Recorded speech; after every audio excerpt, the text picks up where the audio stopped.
साथियों नमस्कार। साथियों, आज के ब्लॉग की जो शुरुआत कर रहे हैं वो हम अध्ययन से कर रहे हैं और सामने ही देखिए ये समाचार है, मुख्य समाचार है और माननीय सर्वोच्च न्यायालय का फ़ोटो भी सामने है, चित्र भी सामने है, जो हम सब के लिए आदरणीय है और एक तरह से पूजनीय है, ये भी कहा जाए। और इसमें जो विशेष समाचार है वो भी मैं आपको पढ़ के बताए दे रहा हूँ कि फांसी से कम दर्दनाक तरीके पर गौर करे केंद्र सरकार, माननीय सर्वोच्च न्यायालय। और ये श्रीमान चीफ जस्टिस महोदय माननीय साहब का ये आदेश है और ये एक रिट चल रही है जिसमें श्री वकील ऋषि मल्होत्रा जी ने ये दंड प्रक्रिया संहिता की धारा 354(5) के तहत ये योजित की है। वास्तव में एक गंभीर मामला है और जब माननीय सर्वोच्च न्यायालय महामहिम का अगर मामला है तो हम ऐसे छोटे प्राणी भी टिप्पणी क्या करें, लेकिन इतिहास तो इतिहास ही है।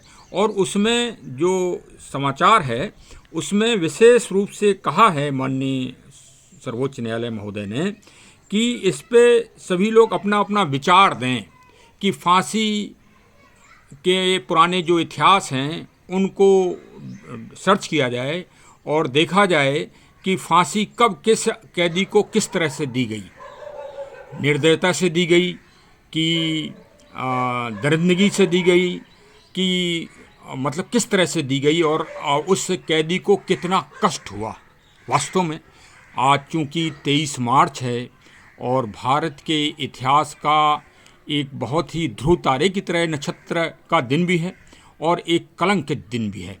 कलंकित दिन भारत के लिए तो नहीं कह सकते, लेकिन भारत की उस समय की वर्तमान व्यवस्था और वर्तमान प्रबंध तंत्र और वर्तमान जो उत्तरदायी व्यक्ति थे उनके लिए वास्तव में आज ये काला दिन है। और जो उसका परिणाम हुआ, यदि उसी दिन एक बुलंद आवाज़ अगर उठाई गई होती या उससे पूर्व जब से ये प्रकरण चल रहा था तो शायद ये 23 मार्च का ये कलंकित दिन भी नहीं देखना पड़ता इस देश को। और जो बंटवारा हुआ भारत और पाकिस्तान का वो दुर्दिन दिन भी नहीं देखना पड़ते और निरीह व्यक्तियों की नृशंस हत्याएं भी बच जाती। माननीय सर्वोच्च न्यायालय के मुख्य समाचार के ऊपर ही एक कंघा आप देख रहे होंगे और एक कलम भी देख रहे होंगे। ये भारत के महान शूरवीर श्री सरदार भगत सिंह साहब की ये निशानी है। निशानी के ये प्रतीक रूप हैं क्योंकि उनके जीवन के बाद कोठरी नंबर 14 से यही दो चीज़ें प्राप्त हो पाई थीं। इसके अलावा और कोई निशान या कोई चिन्ह सरदार जी का, भगत सिंह साहब का प्राप्त नहीं हो पाया था अपने अंतिम समय के बाद।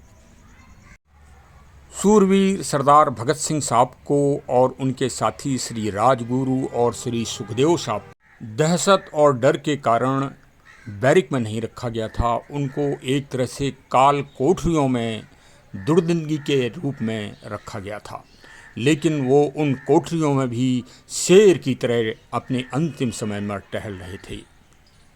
अंग्रेज हुकूमत और अंग्रेज सरकार इतनी दहशत में थी, इतनी दहशत और डरी हुई थी कि वो एक एक मिनट उनको जिंदा नहीं देखना चाह रही थी, क्योंकि वो जानती थी कि अगर निर्धारित समय में उनको फांसी दी गई तो पूरी जेल की एक एक ईंट जनता उठाकर ले जाएगी। माननीय सर्वोच्च न्यायालय ने जो आदेश किया है उसको मैं पढ़ रहा हूँ। फांसी के सबसे अच्छे तरीके क्या हैं? क्या हमारे पास वैकल्पिक तरीकों के बारे में भारत या विदेशों में कोई डाटा है? क्या हम एक समिति बना सकते हैं? बिल्कुल समिति बनाइए इस बात के लिए कि सरदार भगत सिंह साहब और उनके तीनों साथी श्री राजगुरु और सुखदेव सिंह साहब को इतनी निर्दयता से फांसी दरिंदगी से क्यों दी गई। इस बारे में माननीय सुप्रीम कोर्ट साहब एक समिति बनाइए, तब आपको पूरा इतिहास मिल जाएगा कि फांसी किस तरह से दी जाती थी और किस तरह से आगे दी जानी चाहिए। और उस समिति में ग्रेट ब्रिटेन सरकार का भी एक प्रतिनिधि बुलाइए, क्योंकि वो मानवतावादी की आज दुहाई देते हैं और मानव अधिकार के अग्रणी हैं विकसित देश हैं उनका भी एक सदस्य बुलाइए और उनसे पूछिए कि हमारे सूरवीर श्री भगत सिंह साहब और राजगुरु साहब को और सुखदेव सिंह साहब को समय से पूर्व प्रातः सुबह 6 बजे उनको फांसी दी जाना थी 23 तारीख को, लेकिन शाम को 6 बजे उनको किस दरिंदगी से और किस अत्याचार और अमानवीयता से फांसी की सज़ा दी गई। ये एक विचारणीय प्रश्न है। यदि आपने इस बात को कहा है कि इतिहास में देखा जाए और फांसी के तरीक़ों को देखा जाए, तो अगर आप इस तरीके पर विचार करेंगे तो आपको पूरी स्थिति स्पष्ट हो जाएगी। और वास्तव में अगर वो दोषी है व्यवस्था, तो ग्रेट ब्रिटेन सरकार को आज इस मामले में माफ़ी मांगना चाहिए। और एक विचारधारा के लोग जो आज विभिन्न देशों में, भारत में और इंग्लैंड की संसद के पास और भी जगह जो उपद्रव कर रहे हैं और जो अपने आंदोलन कर रहे हैं, उनको भी इस महान कार्य के लिए आंदोलनरत होना चाहिए, जो वास्तव में एक यथार्थ चिंतन है, एक यथार्थ विचारधारा है। यद्यपि हमारे देश के तत्कालीन नेताओं और उत्तराधिकारियों ने उनकी आखिरी आवाज़, जो इनकलाब जिंदाबाद की आखिरी आवाज़ थी, उसको कुचल दिया था। और उसके कुचलने का परिणाम ही है कि देश 2 टुकड़ों में बट गया। यदि 23 तारीख को ही इनकलाब जिंदाबाद के साथ अखंड भारत की आवाज़ और हमारे जो संकीर्ण विचारधारा के नेता और उत्तरदायी व्यक्ति थे, यदि उन्होंने साथ में आवाज़ उठा दी होती उन शूरवीरों के साथ, तो भारत को ये दुर्दिन ना देखना पड़ते और भारत खंड खंड में विभक्त ना होता। परिणाम से देखिए, परिणाम क्या कह रहा है? परिणाम ये कह रहा है कि उस समय की जो उत्तरदायी व्यवस्था थी, उसने भारत को खंड खंड कर दिया। पूज्य सूरवीर सरदार श्री भगत सिंह साहब के अंतिम समय में जब उनको ये पैगाम बताया गया और ये आवाज़ दी गई उनके नाम से कि हाजिर हों, तब उनके हाथ में लेनिन, सोवियत संघ के राष्ट्रपति महोदय की किताब स्टेट रेवोल्यूशनरी उनके हाथ में थी और वो उसका एक अध्याय पूरा पढ़ चुके थे। और उन्होंने जेनरल चरत सिंह से इस बात की रिक्वेस्ट की थी कि इस अध्याय को तो पूरा पढ़ लेने दो, लेकिन वो अधूरा रह गया। और सरदार श्री भगत सिंह साहब एक मात्र क्रांतिकारी नहीं थे, वो भारत की एक विचारधारा थे और वो विचारधारा उनको वहीं पूज्य अमर शहीद श्री भगत सिंह साहब एक क्रांतिकारी मात्र नहीं थे, वो एक विचारधारा थे, इस देश की विचारधारा थे। वो दिन में 24 घंटों में 18 घंटे बृहद ग्रंथों का अध्ययन किया करते थे, जिसमें भारत के प्राचीन शास्त्र और भारत के प्राचीन ग्रंथ, उनकी विचारधारा और साथ में सोवियत संघ के वो लेनिन साहित्य से बहुत ज़्यादा प्रभावित थे। अंग्रेजी सरकार की दरिंदगी यहीं नहीं रुकती। जब वीर सपूतों की अंतिम अंत्येष्टि क्रिया होना थी, तब भी वह पहले जेल के अंदर ही निर्धारित था स्थान, लेकिन जेल में फिर उनको विसर्जित करने का और अंत्येष्टि करने की हिम्मत नहीं पड़ी। तो पहले रावी नदी के किनारे वो ले जा रहे थे, लेकिन ये कहा जाता है कि प्रत्येक आत्मा का स्थान निश्चित है कि उसे कहाँ पैदा होना है और कहाँ उसकी अंतिम गति होना है। सतलज नदी के किनारे फिरोजपुर में उनकी अंतिम क्रिया की गई और उसमें भी मैं तो माननीय सर्वोच्च न्यायालय से पुनः निवेदन करूंगा कि एक समिति इसमें भी बैठा ली जाए और ये देखा जाए कि क्या उनके पार्थिव शरीर को सही सम्मान दिया गया था, क्योंकि आपका इसमें मानवीय पक्ष ये भी है कि कैदी को सम्मान दिया जाए, तो ये भी विचारणीय प्रश्न रखा जाए आज के दिन में भी, क्योंकि न्याय कभी मरता नहीं है। न्याय जब तक अपने सत्य के बिंदु तक नहीं पहुंचता, तब तक अमर रहता है। न्याय तभी सत्य माना जाता है जब वो सत्य के स्वरूप में पहुंचता है। तो वास्तव में महान क्रांतिकारियों महान सपूतों के पार्थिव शरीर के साथ भी बड़ी अमानवीयता की गई। उन शरीरों को अध जला छोड़ दिया गया सतलज नदी के किनारे। सरकार, वहाँ के तत्कालीन डीएम और तत्कालीन एसपी भी भाग खड़े हुए। अंत में सरदार श्री भगत सिंह साहब के परिवार के लोग पहुँचे और तीनों हमारे क्रांतिकारी वीरों के पार्थिव शरीरों को लाहौर लाया गया और फिर उनकी विधि विधान से अंतिम अंत्येष्टि क्रिया की गई।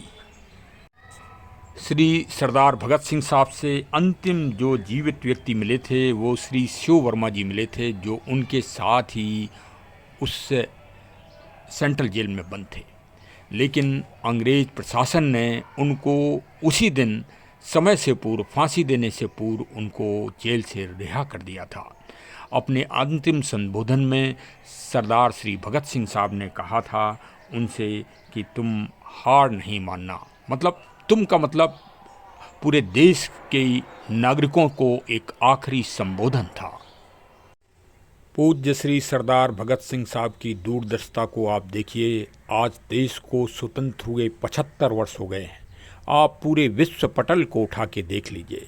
शायद वो लेनिन सोवियत संघ के साहित्य को इतना प्रेम इसलिए करते थे, वो साहित्य को ही प्रेम नहीं करते थे, वो सोवियत रूस जो आज रूस है उसको ही प्यार करते थे, उसकी विचारधारा को प्यार करते थे। उन्होंने उस समय अपनी विद्वत्ता, अपनी महानता और अपनी दूरदर्शिता से इस बात का अनुमान लगा लिया था कि भविष्य में सोवियत रूस ही भारत का सहायक और भारत का असली मित्र बनेगा। और आज इन 75 साल में पूरे दुनिया के देशों पर अगर आप दृष्टिपात डालेंगे और सहयोग की स्थिति देखेंगे तो सोवियत रूस निस्संदेह सबसे अग्रणीय देश है। 24 घंटे में 18 घंटे अध्ययनगत रहना और विभिन्न ग्रंथों का मनन, अध्ययन और परिशीलन करना उस काल कोठरी में, जिनका उनका पूरा शरीर उस कोठरी में पूरी तरह से एक वो लेट भी नहीं पाते थे, क्योंकि उनकी कद काठी 5 फुट 11 इंच की लंबी थी। और उस काल कोठरी 14 नंबर में कोई तखत या कुर्सी आदि नहीं, सिर्फ घास और पत्थर के टुकड़े थे, जिसमें उनका लंबा व्यक्तित्व, सुंदर शरीर, 5 फुट 11 इंच लंबाई उनकी थी, वो पूरा शरीर भी एक साथ वो लेट नहीं पाते थे। इतनी निर्दयता से और दरिंदगी से इन अंग्रेज अत्याचारों ने, अंग्रेज हुकूमतों ने उनको रखा था। उसमें भी वो आगाह कर गए, उनकी दूरदर्शी सोच वो बता गए कि हे भारतीयों, तुमको अध्ययन करना पड़ेगा, तुमको भारत के प्राचीन साहित्य से निष्कर्ष निकालना होगा, वहीं से आपको दूरदर्शिता प्राप्त होगी और आपको लेखनी के रूप में पेन चलाना पड़ेगा, तब आगे आप भविष्य की लड़ाई लड़ सकोगे। लेकिन हमारे तत्कालीन जो सरकारें थीं उन्होंने भारत को खंड खंड कर दिया अपनी नीतियों से, और जो इंकलाब आखिरी नारा था उसको कुचल दिया गया। यही परिदृश्य है और यही सत्यता है। इस पर ही चिंतन होना है, इस पर ही मनन होना है। हे भारतीयों, यदि आपने ध्रुव नक्षत्र सरदार श्री भगत सिंह साहब की आवाज़ को आज नहीं सुना, आज नहीं मंथन किया, आज नहीं स्थिरता लाए, तो स्थिति और भी दयनीय होती चली जाएगी। इसलिए उनके महान बलिदान को, महान त्याग को, उनकी दैनिक दिनचर्या को, उनकी सोच को, उनकी दूरदर्शिता को, उनकी विचारधारा को जन जन में पहुंचाओ और जन जन भारत का युवा उन्हीं की तरह देदीप्यमान हो, ऐसा विचारधारा भारत में पनपना चाहिए। भारत के नवयुवकों को चिंतन करना चाहिए कि भारत का स्वतंत्रता आंदोलन बुजुर्ग हो गया था, बुढ़ा हो गया था, और बुढ़े लोगों के और बुजुर्ग लोगों के हाथ में विचारधारा उस समय देश की चल रही थी। ये नए यूथ पैदा हुए थे जिन्होंने भारत के स्वतंत्रता आंदोलन में नया उत्साह, नई स्फूर्ति, नई चेतना को जागृत किया था और आंदोलन को अपने हाथ में ले लिया था। अंग्रेज टहल गए थे, अंग्रेज भागने लगे थे, लेकिन तब षड्यंत्रकारी लोगों ने इन यूथ लोगों को कुचला और फांसी का फंदा पहनवाया। ये 23 मार्च देखा जाए तो कलंकित दिवस है। आप वो सच और यथार्थ तो यह है कि भारत की स्वतंत्रता आंदोलन की राजनीति पूरी तरह से परिवर्तित हो गई थी और पूरी तरह से परिवर्तित होकर इन यूथ ब्रिगेड नवयुवकों के हाथ में आ गई थी और इन्होंने अंग्रेज तंत्र को पूरी तरह से भारत में दहला दिया था। भारत पूरी तरह से एक चिंगारी बन गया था। ये नए यूथ ब्रिगेड की ये नई सोच थी, नई स्वाधीनता आंदोलन का नया स्वरूप था। हम सबको इनकलाब का नारा देते हुए अपनी युवा अवस्था में ही वो हम सबसे विदा हो गए। उन्होंने उस षड्यंत्रकारियों से या किसी अंग्रेज हुकूमत से एक भी दिन के लिए, एक घंटे के लिए माफ़ी नहीं मांगी और अपने स्वाभिमान और इस बात को घोषित करते हुए कि क्रांतिकारियों का बलिदान देश मांग रहा है और हमारा बलिदान व्यर्थ नहीं जाएगा, हम अवश्य फांसी के फंदे पर चढ़ेंगे। जिसने मृत्यु को जीत लिया हो वही काल विजयी कहलाता है और वही थे हमारे सूरवीर सरदार भगत सिंह आज़ाद साहब। बलिदान देश मांग रहा है और क्रांतिकारियों का बलिदान कभी व्यर्थ नहीं जाता और जिसने मृत्यु को जीत लिया वही काल विजयी है।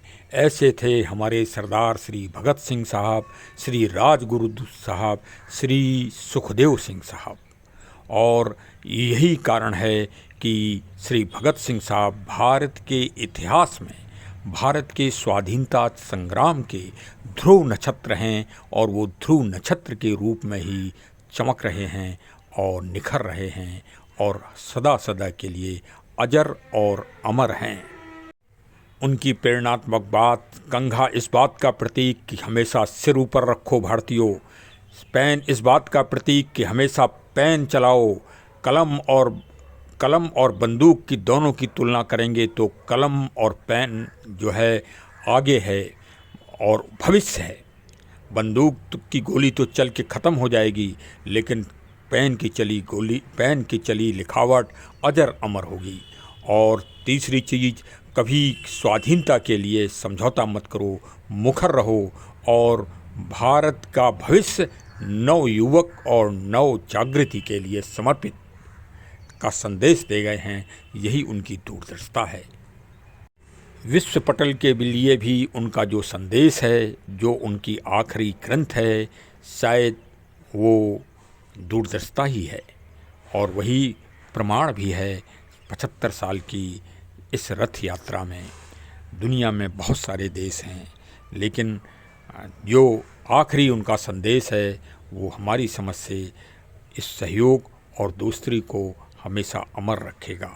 हमें उनके व्यक्तित्व पर, उनकी प्रेरणा पर, उनकी विचारधारा पर चिंतन करना है, मनन करना है और आत्मदृढ़ता लाकर स्थिरता लाना है। वरना अगर आपने फिर संकोच किया और फिर आप मुखर नहीं हुए तो फिर ये कुत्सित विचारधारा वाले लोग पुनः अराजकता इस देश में व्याप्त करा देंगे, जो 1947 के पहले इस देश में।